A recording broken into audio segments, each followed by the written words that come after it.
G'day, how you going? God bless you. Today I'd like to talk about what 2 Thessalonians chapter 2 refers to as the restrainer in the New King James, and what the King James refers to as he who now letteth will let until he be taken out of the way. So we've got 2 Thessalonians chapter 2, and the verse in question is verse number 7. For the mystery of iniquity doth already work, only he who now letteth will let until he be taken out of the way. So who is that referring to? Before we can understand who that is referring to, we need to look at what a pronoun is and what a noun is and what an antecedent is. So what we have is 6 instances where the pronoun he is used. So we've got 1, 2, 3, 4, 5, and 6 times in this chapter the pronoun he is used. So we need to know what a pronoun is and how all that works. So if we go to Google, and I've got pronoun he typed in, he is a masculine third person singular personal pronoun. Okay, so he is a pronoun. So we need to know what a pronoun is. And if we go to pronoun, the Wikipedia entry on pronoun, it says in linguistics and grammar, a pronoun is a word that substitutes for a noun or noun phrase. It is a particular case of a proform. And if we just scroll down, the use of pronouns often involves anaphora, where the meaning of the pronoun is dependent on another referential element. This applies particularly to the third person personal pronouns, such as he. The referent of the pronoun is often the same as that of a preceding noun phrase, called the antecedent of the pronoun. For example, in the sentence, "That poor man looks as if he needs a new coat," the antecedent of the pronoun, he, is the noun phrase, "that poor man."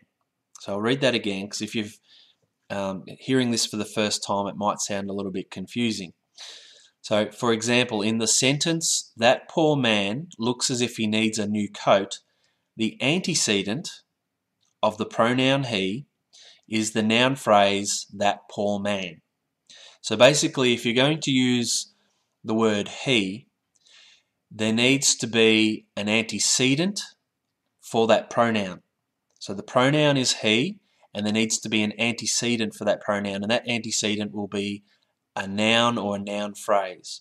So poor man is the noun or noun phrase, and he is the pronoun.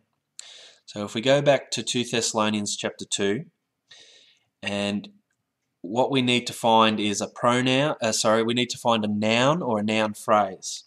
So we've got the 5 instances that he is referred to here, and the first time that a noun is used or an antecedent is man of sin and son of perdition.